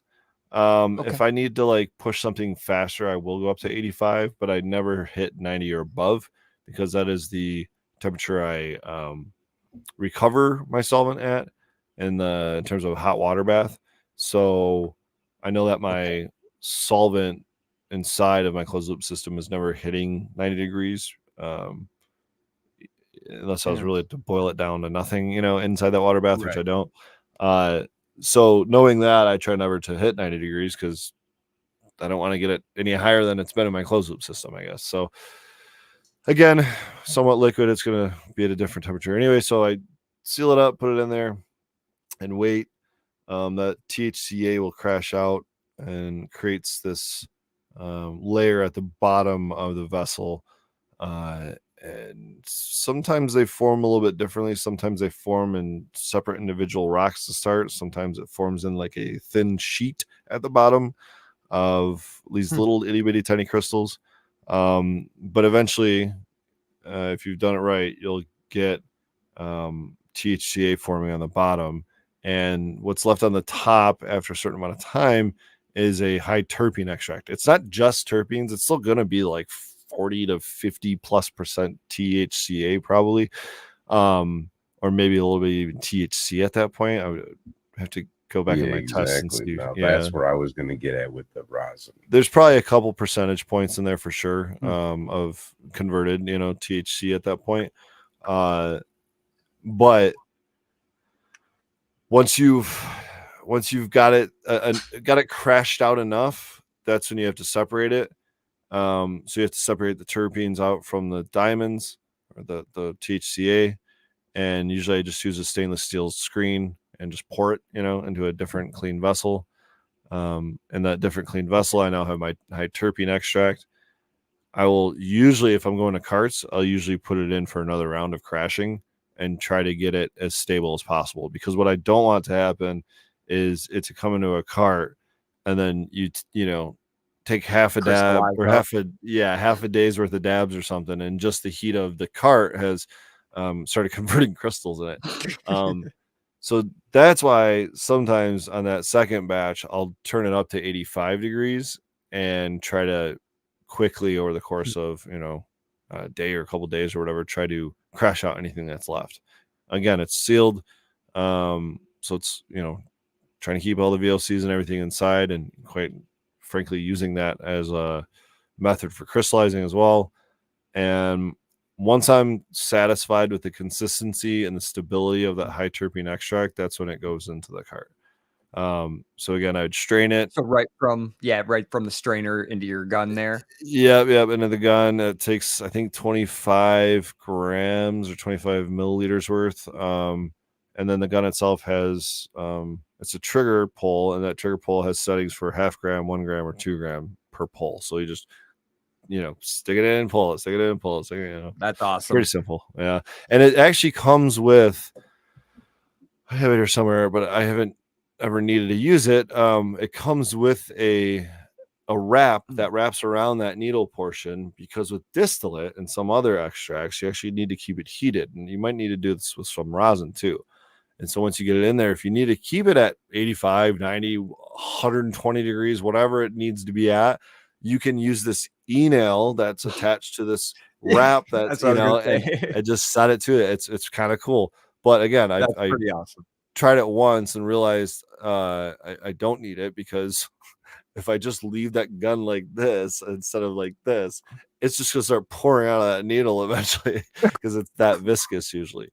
Oh man, does that throw off your measurements at all, or is it still, or how do you fill it? You have to, like, you're saying if you lean it over it, it starts dripping. So when you're filling, it has before, and that's like when I was heating it. When I had the first time when I heated it, it was literally just pouring out. It depends on the viscosity. This Clementine one, I think if I just left it like that, like for example, this Clementine batch filling these carts, I didn't really have any drips in between. I had maybe one drip I had to clean up, right? Some of them, like Lime Skunk maybe is an example where it might get a little bit thinner, right? Where I got to work quick, you know what I mean? Otherwise it becomes a mess. And I talked to someone recently actually that was filling rosin carts, and he said for him it was just an absolute shit show. It's just like just a mess everywhere. I mean, do you guys? I guess it's you guys already after the decarb process, so it's already viscous at that point, right? You know, do you have to keep it warm when you're filling rosin carts? I mean, keeping it warm is going to potentially, depending on the oil, ease your application. But keeping it too warm is going to be problematic. Right. It's going to make it too viscous, you know. So like maybe just slightly above room temperature, we're talking? Depending on the oil. Okay. But yeah, generally, yes. I've just never played with it much here at home. You guys are making me want to now. Yeah. I'm we did it a few times. I failed a few times, had a few that worked, but this was 4 years ago. You know, I didn't have a lot of process to go on, so I was just making shit up. That always has a dab break with him.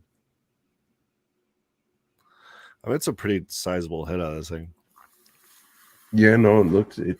Yeah, no, you're making me jealous. Those little fucking pod systems are so much. Just I don't know. They're cleaner looking than the goddamn old vape cart. You know. I mean, this is for sure like the sleekest one. I've got a lot of different examples or samples still to try. Like even was it the 510 thread, right? Right. I started with those, and those aren't the rechargeables. They're made to be stuck on like, one of these types of deals, a loose battery or whatever. And I kept, by the time I came around to having another live resin terp cart that I made, I had lost my last 510 battery. So it's like every time I wanted one of these things, I had to go buy another battery anyway. It's like, all right, at that point, okay, then the rechargeables make sense because maybe it's even less that you're using. I mean, this definitely feels heavier than this thing does, and this thing has a gram of concentrate in it. Not that that's a lot of weight, obviously, but the pen ones always make me giggle. Why? I don't know if I should go into that. They Please. just make me giggle. Are you talking like the cold? Is what I think of. The what? The pen, like the one in your what was your right hand? The yellow? pen. Yeah, that one. So this is actually a hot knife. Oh, that's a horrible thing. No, But those things are fun too, honestly, because they can have the application for sure. Yeah, it's a gift. I think it's Rosin Dabber. I'm hoping I'm getting that name right on Instagram. He's just gifted me that. But I know are you talking about the ones that with like the coils? Or are you talking about because you can get a 510?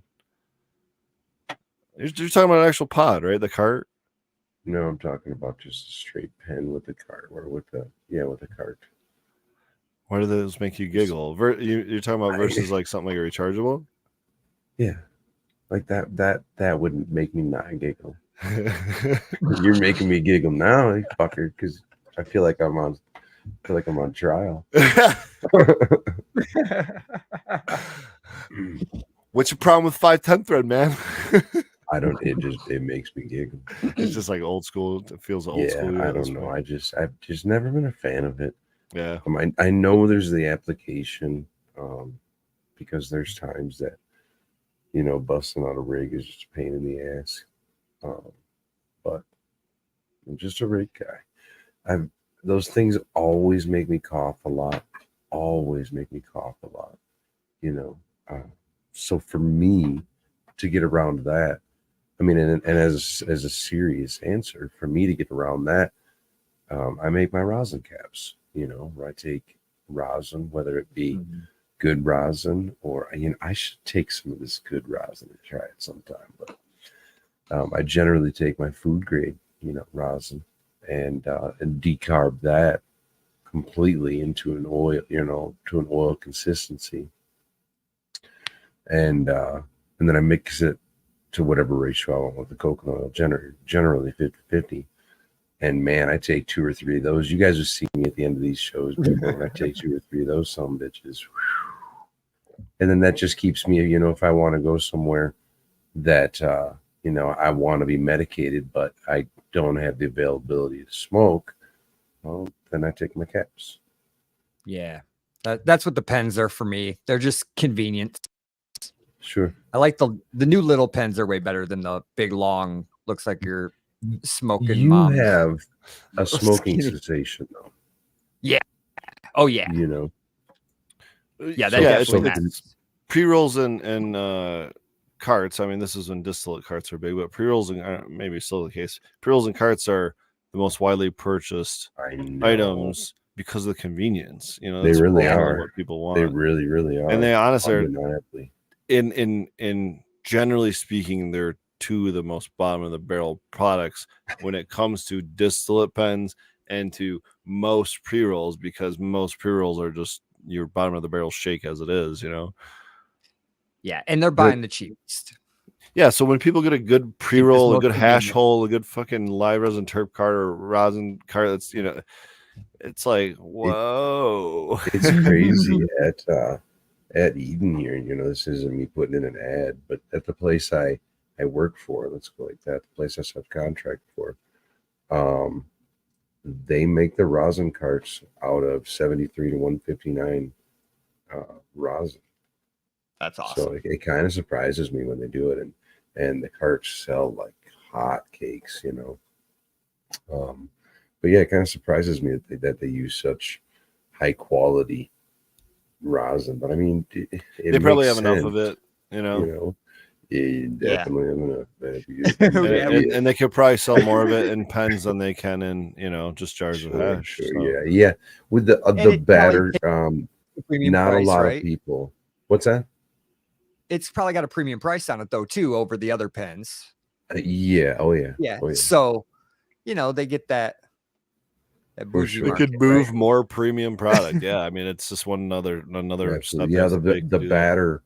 the batter doesn't seem to move. Well, doesn't seem. It just doesn't move as fast as the carts. The carts. Simple So, convenience, man. Hey, I do encourage you to try throwing some of that rosin in your edibles. These my most recent batch of this peppermint bark, the 250 milligram, is the one mhm. I used the live resin in, and it's good. It's good. We've talked about it before. I really like those terp perps, dude. Like so there's got to be enough. There's got to be enough in order. I mean, I guess because I'm not a hell of a big snacker and whatnot, and I think Spartan had talked about this before when we were talking last week. How do you take your medicine? What do you take in a capsule?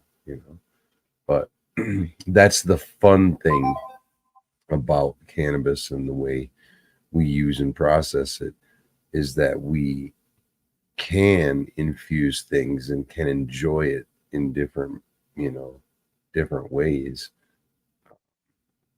based on our interests. We can choose to Yep. we can smoke it, we can vaporize it, we can infuse products with it, we can extract it and decarb the oil and eat it straight. Whoa, that's another show we got to start, and that's called options. That's the sus show, the after show, the freaking Patreon. That's Man, funny. you guys got me ripped tonight over here.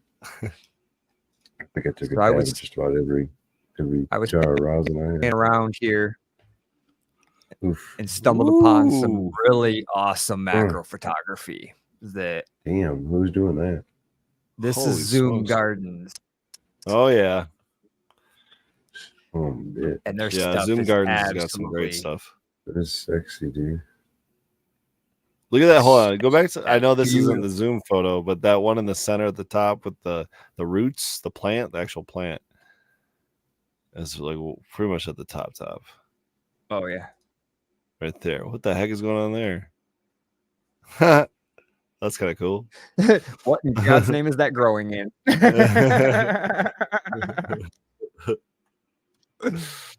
Yeah, no, great photography, great, just incredible Yeah. stuff, man. But it's Dude, some of those I mean, pictures. Forward that to me, dude. Some of those pictures are really turning me. That's really. I could look that at that. insane. It's hash porn, guys. I mean, intact It hash porn. really is. Look at those anthocyanins, dude. crawling up When those stalks. when I got in close to my primal punch this year, Double bubble. Sorry. Oh, nice. When I got in, it looks like two boobies. When I looked at my primal before I washed it, I noticed that it had very, very long, skinny stalks. Pretty much the entire plant. I mean, not the entire plant, almost every single stalk. So when I processed it, and I mean, like when I did my half dry and then I did my buck and then put it in the freezer and whatnot, I was very gentle because I assumed that they were very brittle, and even in taking them out of the freezer and putting them in the water, I still assumed that they were super brittle. But man, it ended up being questionably, and I think I got to put some more away for myself. It's probably the best rosin, some of the best rosin I've ever made, and it's Really? I think it's because awesome. of that long stalk, meaty head, and it was just made it so brittle so that the collection was so much easier. Was that like the bud structure also kind of in your Yes. favor? Yeah. That plant, I mean, that we can go in a whole other story with that plant. We got 5 minutes here, but it went into like a re-veg it grown outdoors, and I've grown it outdoors a couple different times. But it went into like a re-veg state, and it kind of became a mess because it, at a certain bud site, it becomes like 6 or 7 fucking different, branches that come from there, and it's an absolute nightmare of a mess. But then, yes, the buds, I look for big, obviously, if you can, but more airy, because we've talked about that. I want that. So generally the buds, it's funny, generally the buds that I would kind of look for, except for some, there's a lot of exceptions, would be a one that's airy and generally, like if I got a foxtaily one, that would potentially be a very good. Just a lot of exposed trichome coverage, which wouldn't be necessarily more surface area, more pathways. Bag appeal is what I was getting at, as far as flower goes. It's like atmospheric exposure and purging things, or exposing the extracts or the solvents really to the atmosphere to purge them. But kind of similar concept, I guess. I wish my lime skunk and my clementine weren't as, I guess, greasy as the problem, because that bud structure is great for that. The terps are insane. It's just too greasy. Is there a way to combat that, or make it worthwhile? Or I'm like, do you have to operate at like somehow extremely lower temperatures or something? Are we talking rosin? Yes. Okay. Well, yeah, bubble extraction. Yeah. So the whole process. So it's just cold. It's just trying to keep it as cold as possible. That's your only thing we're going to combat with it. Okay. Cold rooms, cold. Yep. Dude, I'm telling you, Spear, I got to make a trip up in like February, and we're just going to do it. I'm going to bring my snowsuit and my winter boots. I got Miss Bud's got me heated long underwear. I just put battery in it and they're Bluetooth, and it just Bluetooth. Oh my goodness. Yeah. Oh, it's perfect. That's amazing. That's really amazing. but remember, I'm manual wash now, so that keeps you warm too. Just stirring the paddle. For sure. That's true. Hey man, I'll bring my kayak paddle. No, I'm just kidding. I'll tell you, Pedro, when I first started, just sitting there while the washer did the work, I froze my butt off. I walk out of the room a lot. Yeah. I had to start going in. I know someone else that walks out a lot too. Yo, that freaking, I have some ice cream Snickers bar in the freezer that sounds super good right now. Those are definitely like one of the best ice cream options. I hope they're still there. I like butter pecan ice cream. I don't know why. It's really good. I like pecans. I think about half of the viewers are about to dig into their freezer. Hey, before we just dump everybody like we have been the last couple of weeks, let's let them know that we understand that there is no intro and outro yet, and then when we shut the stream off, it really just like run into a brick wall, just don't. But we're working on it. Yeah, we know we're working on it. So well, and hey guys, turn on autoplay. Make sure you subscribe. Give it a thumbs up. That'll help. And tell your friends. Variables Podcast every Friday night. Again next week, 11 p.m. Eastern time. It's Pedro, Superior Buds, and Frigoli. Do we want to leave on a clip here? Do you guys have any like noisemakers we can just like outro? Just like bugs are great. Yeah, some bugs like bugs. Variables. Oh, it didn't play. I don't know. That sounded good. Bye guys.